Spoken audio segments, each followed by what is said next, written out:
Question number 1 है, नवरात्र में कौन सा समास है? बहुब्रीहि, द्वंद्व, कर्मधारय, द्विगु। राइट आंसर है ऑप्शन नंबर डी, द्विगु समास। नवरात्र में कौन सा समास है? द्विगु समास। क्यों है? व्याख्या में देखते हैं। नवरात्र, नौ क्या है? 9 नंबर है ये, और रात, नवरात मतलब ये क्या है? संख्या से बना हुआ है, इसलिए जो संख्या से बना हुआ होता है, जहाँ गिनती होती है, वो द्विगु समास होता है।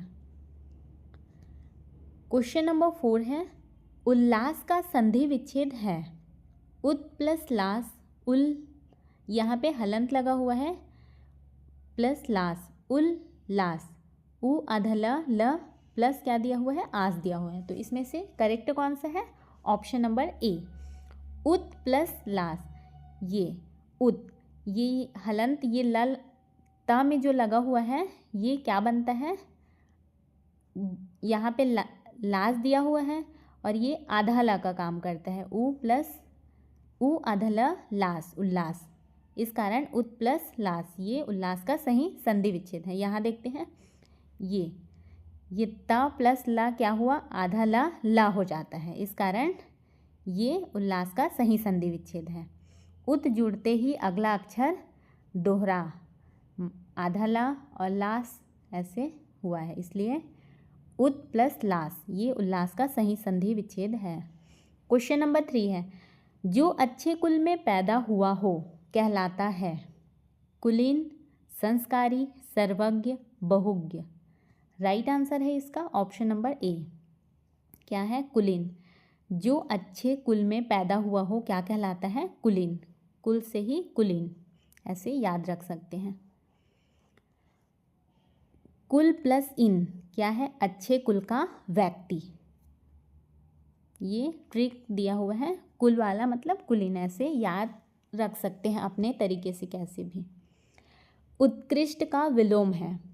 उत्कृष्ट का विलोम क्या होगा? अपकृष्ट, व्यर्थ, निकृष्ट, विकराल। क्या हो जाएगा इसका विलोम? निकृष्ट। ये क्या है? उत्कृष्ट, और इसका विलोम निकृष्ट।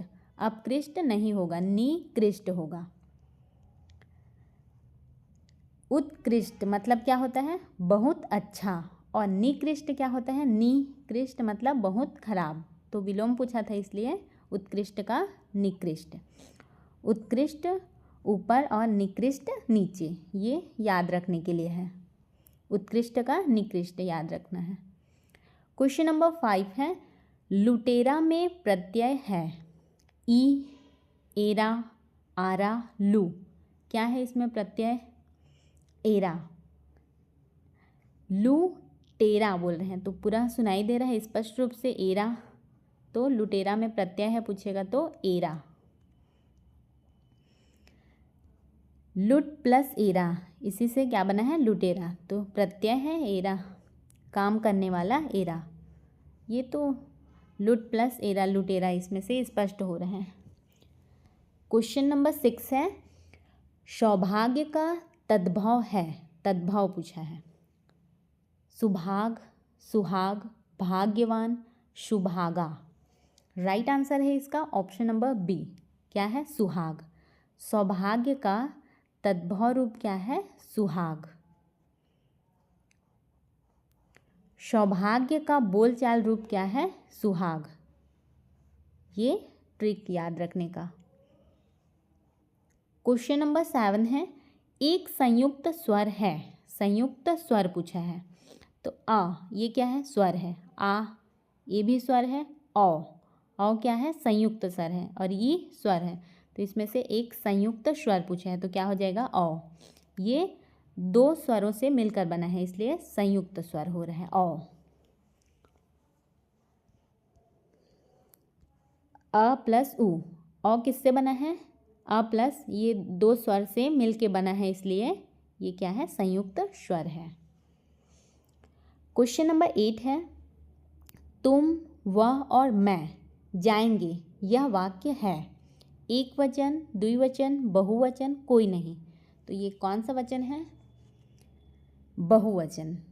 क्यों है? क्योंकि यहाँ पे तुम, वह, मैं, ये क्या है? 3, मतलब अधिक लोग हैं इसलिए बहुवचन। 3 व्यक्ति हैं, एक से ज़्यादा इसलिए बहुवचन। क्वेश्चन नंबर 9 है, कागा का तत्सम रूप पूछा है। क्या है? काकह, काक, कौवा, काग। राइट आंसर है इसका ऑप्शन नंबर ए, का क। क्या हो जाएगा? कागा का तत्सम रूप हो जाएगा का, और यहाँ पे बिंदी लगेगा 2, का का। ये सही तत्सम रूप है कागा का। कागा का संस्कृत रूप क्या है? काका, का कह। संस्कृत में अक्सर ये जो बिंदी है वो अक्सर लगता है तत्सम रूप में। क्वेश्चन नंबर 10 है, अध्ययन में कौन सी संधि है? अध्ययन में कौन सी संधि है? दीर्घ, गुण, वृद्धि, यण। राइट आंसर है इसका ऑप्शन नंबर बी, गुण। अध्ययन में कौन सी संधि है? गुण संधि। क्यों है आगे देखते हैं। अधि प्लस अयन, ये क्या है? संधि विच्छेद है। ये इससे क्या बना है? अधि प्लस अयन से अध्ययन बना है। तो ये धा में छोटी की मात्रा है तो छोटी ई प्लस यहाँ पे क्या है? अ है। अ, ये दोनों मिलकर क्या बनाते हैं? या बनाते हैं, या। इसलिए ये क्या है? गुण संधि। ये याद रखने का ट्रिक है, सिर्फ डायरेक्ट भी याद रख सकते हैं। अध्ययन में कौन सी संधि है? गुण संधि। क्वेश्चन नंबर 11 है, मुनीश्वर में कौन सा समास है? तत्पुरुष, कर्मधारय, अवयवी भाव, द्विगु। राइट आंसर है इसका ऑप्शन नंबर बी, कर्मधारय। मुनिवर में कौन सा समास है? कर्मधारय समास। मुनि ही वर है। क्या बोला है यह? मुनिवर। तो मुनि एक ही व्यक्ति है, मुनि ही वर है, मतलब श्रेष्ठ मुनि। जब 2 शब्द एक ही व्यक्ति हो, 2 शब्द यहाँ पे मुनि और वर 2 शब्द हैं लेकिन एक ही व्यक्ति है, तो उसमें क्या हो जाता है? कर्मधारय समास। इसलिए मुनिवर कौन सा समास है? कर्मधारय। क्वेश्चन नंबर 12 है, प वर्ग के वर्ण हैं। प वर्ग के वर्ण पूछे हैं। ये क्या है? प है, क ख ग ये य र ल व प। इसमें का प वर्ण, प क्या है? वर्ण। इसका वर्ग पूछा है। प वर्ग के वर्ण हैं। दंथोष्ठ, कंठोष्ठ, ओष्ठ, दंत्य। क्या है ये? इसका राइट आंसर है ऑप्शन नंबर सी, ओष्ठ। प वर्ग के वर्ण क्या है? ओष्ठ। क्योंकि ये प का उच्चारण कैसे होता है? ओठ से होता है, इसलिए ओष्ठ। प, फ, ब, भ, म ये सारे ओठ से बोले जाते हैं। प, फ सब में ओठ से बोला जाता है, इस कारण ये ओष्ठ है। क्वेश्चन नंबर 13 है, कौन सा शब्द अशुद्ध है? उरीण, कृत्रिम, दयनीय, अछौहिणी। इसमें से कौन सा अशुद्ध है बोला है? तो इसमें से अशुद्ध वाक्य है उरीण। ये क्या है? अशुद्ध है। क्यों अशुद्ध है? उरीण नहीं बोला जाता है। क्या बोला जाता है? ऋण बोला जाता है। ऋण क्या है? कर्ज। तो उरीण अशुद्ध शब्द है। क्वेश्चन नंबर 14 है, कस्तूरी शब्द है। कस्तूरी शब्द क्या है? पुल्लिंग, स्त्रीलिंग, उभयलिंग, कोई नहीं। राइट आंसर है इसका ऑप्शन नंबर बी। क्या है? स्त्रीलिंग। कस्तूरी शब्द क्या है? स्त्रीलिंग है। व्याख्या में दिया हुआ है, कस्तूरी एक सुगंधित पदार्थ है और हिंदी में इसका प्रयोग स्त्रीलिंग रूप में होता है, जैसे कि यह कस्तूरी बहुत सुगंधित है। ट्रिक में क्या दिया हुआ है? जो शब्द बड़ी ई इकार पर समाप्त होते हैं वे ज़्यादातर क्या होते हैं? स्त्रीलिंग होते हैं। जैसे कि लड़की, लड़की, नदी, माटी, कस्तूरी सभी में क्या है, बड़ी है। तो ये अधिकतर जिसमें लास्ट में क्या आता है, बड़ी ई की मात्रा आती है, वो स्त्रीलिंग होते हैं। क्वेश्चन नंबर 15 है, साहित्य जीवन की खालिस्तान है। अभिव्यक्ति, अतिवृष्टि, अभिवृत्ति, अनावृष्टि। राइट आंसर है ऑप्शन नंबर ए, क्या है, अभिव्यक्ति। साहित्य जीवन की क्या है, अभिव्यक्ति है। साहित्य जीवन को व्यक्त करता है, साहित्य क्या करता है, जीवन को व्यक्त करता है, इसलिए क्या है, अभिव्यक्ति है। क्वेश्चन नंबर 16 है, नाक में दम करना का अर्थ है प्रसन्न करना, बहुत परेशान करना, जिज्ञासा मिटाना, निंदा करना। राइट आंसर है ऑप्शन नंबर बी, बहुत परेशान करना। नाक में दम करना, इसका अर्थ क्या है, बहुत परेशान करना।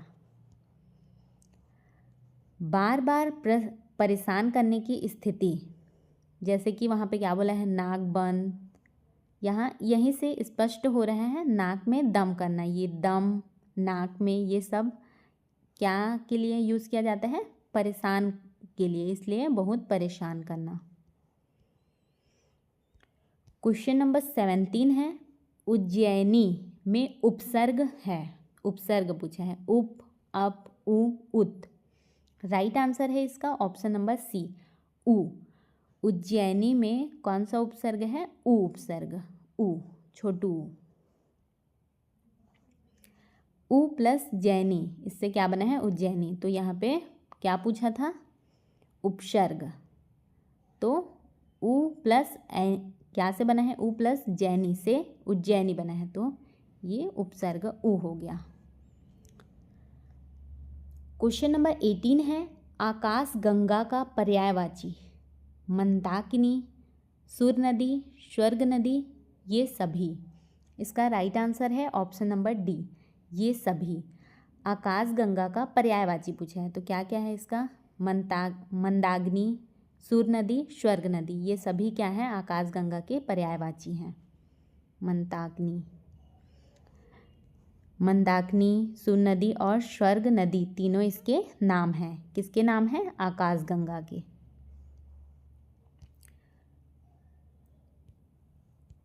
क्वेश्चन नंबर 19 है, सभा कौन सी संज्ञा है, व्यक्तिवाचक, समूहवाचक, द्रव्यवाचक, जातिवाचक। राइट आंसर है ऑप्शन नंबर बी, क्या है, समूहवाचक। सभा, सभा में कई सारे लोग होते हैं, इसलिए कौन सी संज्ञा है, समूहवाचक। बहुत से लोगों का समूह क्या है, सभा, जहाँ पे भीड़ होती है, समूह, इसलिए समूहवाचक। क्वेश्चन नंबर 20 है, अशुद्ध वाक्य है, गीता सबसे श्रेष्ठतम ग्रंथ है, दूध में क्या पड़ गया, वहाँ पहुँचने की व्यवस्था करें, मंत्रों का सही उच्चारण करो। इसमें से अशुद्ध वाक्य कौन सा है, गीता सबसे श्रेष्ठतम ग्रंथ है, ये अशुद्ध वाक्य है, क्योंकि यहाँ पे सबसे और श्रेष्ठतम, श्रेष्ठतम क्या है, दो बार श्रेष्ठतम बोला गया है, मतलब डबल उसको बताया गया है, इसलिए ये अशुद्ध वाक्य है। यहाँ पे एक्सप्लेनेशन में देखते हैं, श्रेष्ठ प्लस तम, ये क्या है, श्रेष्ठ है और प्लस तम दिया हुआ है, मतलब क्या बताना चाह रहे हैं यहाँ, श्रेष्ठतम के जरिए 2 बार श्रेष्ठ, इसलिए 2 बार तुलना क्या है, गलत है, इसलिए अशुद्ध वाक्य है। शुद्ध वर्तनी, यहाँ पे आशीर्वाद का शुद्ध वर्तनी पूछा है, तो इसका करेक्ट आंसर क्या है, ऑप्शन नंबर बी, आशीर्वाद। आ और सा में बड़ी की मात्रा होती है, और ये रेप किस में लगता है, व में, ये शुद्ध वर्तनी है। सही वर्तनी, ये सा में बड़ी की मात्रा, और आशीर्वाद, ये र हमेशा व में लगेगा, ये सही है। ये नहीं होता है, ये होता है आशीर्वाद, ये करेक्ट स्पेलिंग है, शुद्ध वर्तनी। क्वेश्चन नंबर 22 है कुआं। कुआं शब्द है, क्या है ये? तत्सम, तद्भव, विदेशी, कोई नहीं। इसका राइट आंसर है ऑप्शन नंबर बी, तद्भव। कुआं शब्द क्या है? तद्भव है। संस्कृत में कुआं को क्या बोला जाता है? कूप। ये संस्कृत शब्द कूप से ही बना है कुआं, इसलिए ये क्या है? तद्भव। जो संस्कृत से बने होते हैं, जैसे कि बोलचाल के शब्द में कुआं बोला जाता है, तो उसको उस वाले जो बोलचाल वाला शब्द है उसको क्या बोलते हैं? तद्भव। क्वेश्चन नंबर 23 है किताब मेज पर रख दो। ये क्या है? स्थान बोधक, अनुक्रम, संबंध, विनम्रता। क्या है ये? किताब मेज पर रख दो। ये है स्थान बोधक, क्योंकि यहाँ पे ये मेज पर ये शब्द आया है तो ये स्थान के लिए है। किताब को कहाँ रखना है? मेज पर। ये क्या है? स्थान, इसलिए स्थान बोधक। पर शब्द क्या बताता है? स्थान बताता है, स्थान या जगह, इसलिए स्थान बोधक। क्वेश्चन नंबर 24 है जो सो सर्वनाम है। प्रश्नवाचक, निश्चयवाचक, संबंधवाचक, कोई नहीं। राइट आंसर है ऑप्शन नंबर सी, क्या है? संबंधवाचक। क्या बोला जा रहा है? जो सो, तो जो सो क्या है? संबंध बताता है, जो सो, इसलिए संबंधवाचक। जो सो क्या है? आपस में संबंध बताते हैं। जो सो मतलब रिश्ता, रिलेशन बता रहे हैं, संबंध, इसलिए ये संबंधवाचक। क्वेश्चन नंबर 25 है परिग्रह में उपसर्ग। परिग्रह इस शब्द में उपसर्ग पूछे हैं, तो क्या है इसमें? परि, प्र, प्रति, परा। राइट आंसर है इसका ऑप्शन नंबर ए, परि। परिग्रह में क्या उपसर्ग है? ये परि, ये उपसर्ग है। परि प्लस ग्रह, तो ये उपसर्ग। क्वेश्चन नंबर 26 है डाढ़। डाढ़ शब्द क्या है पूछा है? पुल्लिंग, स्त्रीलिंग, नपुंसकलिंग, कोई नहीं। तो क्या है ये? स्त्रीलिंग है डाढ़। डाढ़ क्या है? ये जो फेस पे बोलते हैं ना दाढ़ी या डाढ़, ये है डाढ़ शब्द क्या है? स्त्रीलिंग है। यह स्त्रीलिंग शब्द है क्योंकि ये क्या है? डाढ़। हड्डी वाले शब्द अक्सर क्या होते हैं? स्त्रीलिंग होते हैं। क्वेश्चन नंबर 27 है गंगा जल में समास। गंगा जल में कौन सा समास है? द्विगु, द्वंद्व, कर्मधारय, तत्पुरुष। राइट आंसर है इसका ऑप्शन नंबर डी, तत्पुरुष समास। गंगा जल क्या है? तत्पुरुष समास है। क्यों है? व्याख्या में देखते हैं। गंगा का जल, ये क्या है? क्या बता रहा है? ये जल क्या का है? गंगा का जल, इसलिए ये संबंध बता रहा है ये, तो ये तत्पुरुष समाज हो गया। और जैसे कि इसका ट्रिक क्या है? यूज का, की, के, ये शब्द आया है ना, यहाँ पे क्या आया है? गंगा का शब्द आया है, तो जहाँ पे का, की, के इस वाले शब्द आते हैं वहाँ पे अधिकांश तत्पुरुष समास होते हैं। गंगा का जल तत्पुरुष समास। क्वेश्चन नंबर 28 है तिरस्कार का संधि विच्छेद। तिरस्कार, इसका संधि विच्छेद क्या हो जाएगा? यहाँ पे देखते हैं ऑप्शन पहले। तिरस प्लस कार, ये तो नहीं होगा। तिरकार, ये सही है, ये तिरस्कार का सही संधि विच्छेद है। टी प्लस कार, तिर, कार, ये सब गलत है। ऑप्शन नंबर 20 का करेक्ट आंसर है। यहाँ पे ता में छोटी की मात्रा लगा है और रा, तो रा में क्या लग जाएगा? ये बिंदी लग जाएगा और फिर कार, तो ये बिंदी आधा सा हो जाएगा। इस प्रकार से तिरस्कार ये सही संधि विच्छेद है। तिरकार, इसका मतलब क्या होता है? दूर करना। तिरस्कार करना मतलब, तीर का मतलब दूर, समझने के लिए है ये तिरस्कार। क्वेश्चन नंबर 29 है अभिजात का विलोम।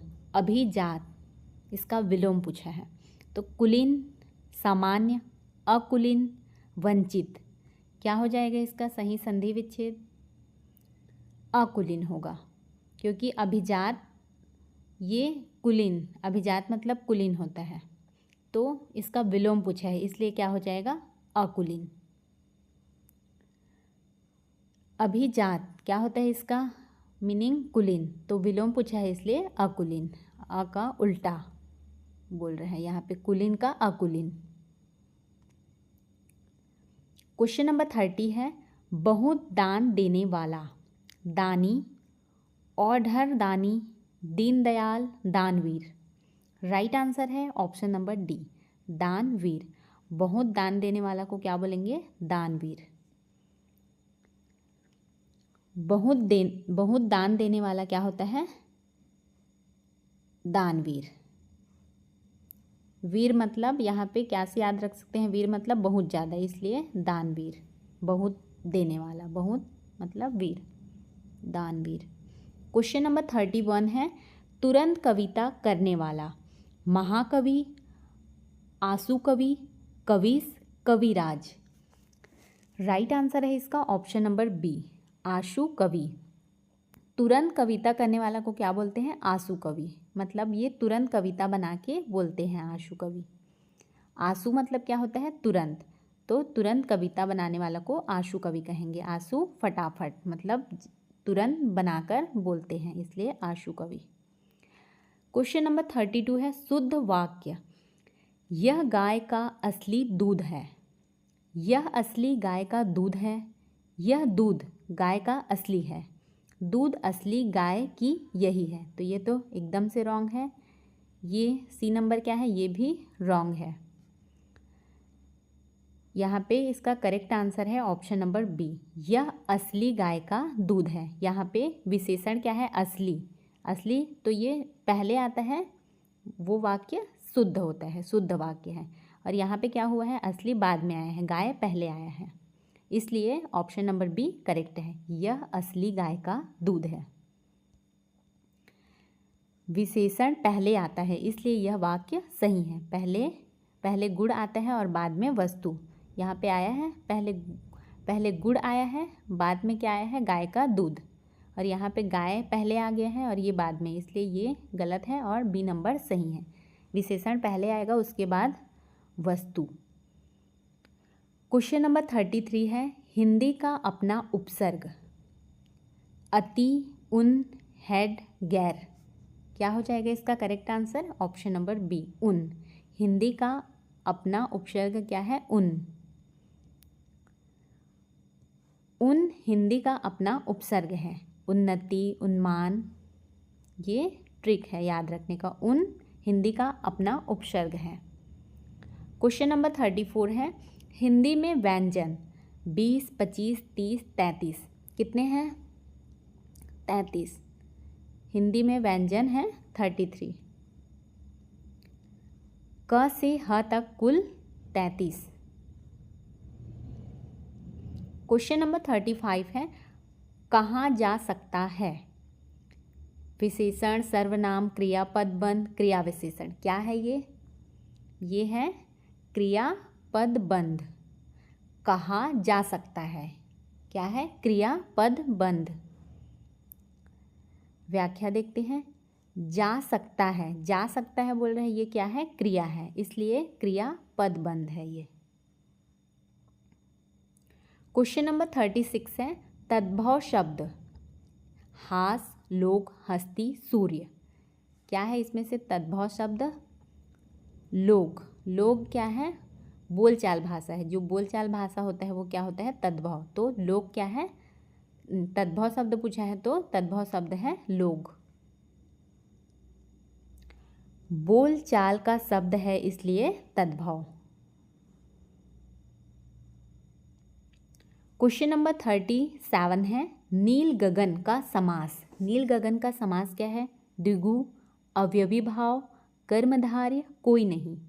राइट आंसर है ऑप्शन नंबर सी, क्या है, कर्मधारय। नील गगन का समास क्या है, कर्मधारय। यहाँ पे एक ही चीज के लिए दो शब्द हैं, गगन क्या है, नील है, इसलिए ये कर्मधारय। गगन ही क्या है, नील है, गगन ही नील है ना, इसलिए कर्मधारय समास। एक ही चीज के लिए यूज होता है, वहाँ पे अक्सर कर्मधारय समास होता है वो। क्वेश्चन नंबर 38 है सदाचार में संधि। कौन सी संधि है सदाचार में? व्यंजन, स्वर, विसर्ग, नहीं। राइट आंसर है इसका ऑप्शन नंबर बी। क्या है? स्वर। सदाचार में कौन सी संधि है? स्वर संधि। सत प्लस आचार, ये सदाचार का संधि विच्छेद है, तो यहाँ पे स्वर संधि। स्वर मिले, क्या बोल रहे हैं? स्वर मिले, स्वर संधि। यहाँ पे सत है और ये आचार है, तो ये स्वर संधि हो गया। क्वेश्चन नंबर 39 है किरण का पर्याय। किरण का पर्याय पूछा है। रश्मि, मयूख, मरीचि, ये सभी। इसका राइट आंसर क्या है? ऑप्शन नंबर डी है, ये सभी। किरण का पर्याय क्या है? रश्मि, मयूख और मरीचि, ये तीनों ही किरण के पर्यायवाची हैं। रश्मि, मयूख, मरीचि, ये किरण के पर्यायवाची हैं। तीनों क्या है? रोशनी है। ऐसे ये याद रखने के लिए है। क्वेश्चन नंबर 30 है गागर में सागर भरना। इसका मीनिंग पूछा है। अधिक में थोड़ा, थोड़े शब्दों में बहुत, पानी भरना, साधनों का उपयोग। राइट आंसर है इसका ऑप्शन नंबर बी, थोड़े शब्दों में बहुत। गागर में सागर भरना मतलब थोड़े शब्दों में बहुत। गागर क्या है? छोटा पात्र है और सागर बहुत विशाल है, इसलिए थोड़े शब्दों में बहुत। थोड़े शब्दों में बहुत बात कहना क्या है? गागर में सागर भरना। आपको हमारी यह वीडियो कैसी लगी कमेंट करके ज़रूर बताएं। यदि आपको हमारी यह वीडियो हेल्पफुल लगी हो तो वीडियो को लाइक करें, अपने दोस्तों के साथ शेयर करें और चैनल को सब्सक्राइब करना बिल्कुल भी ना भूलें।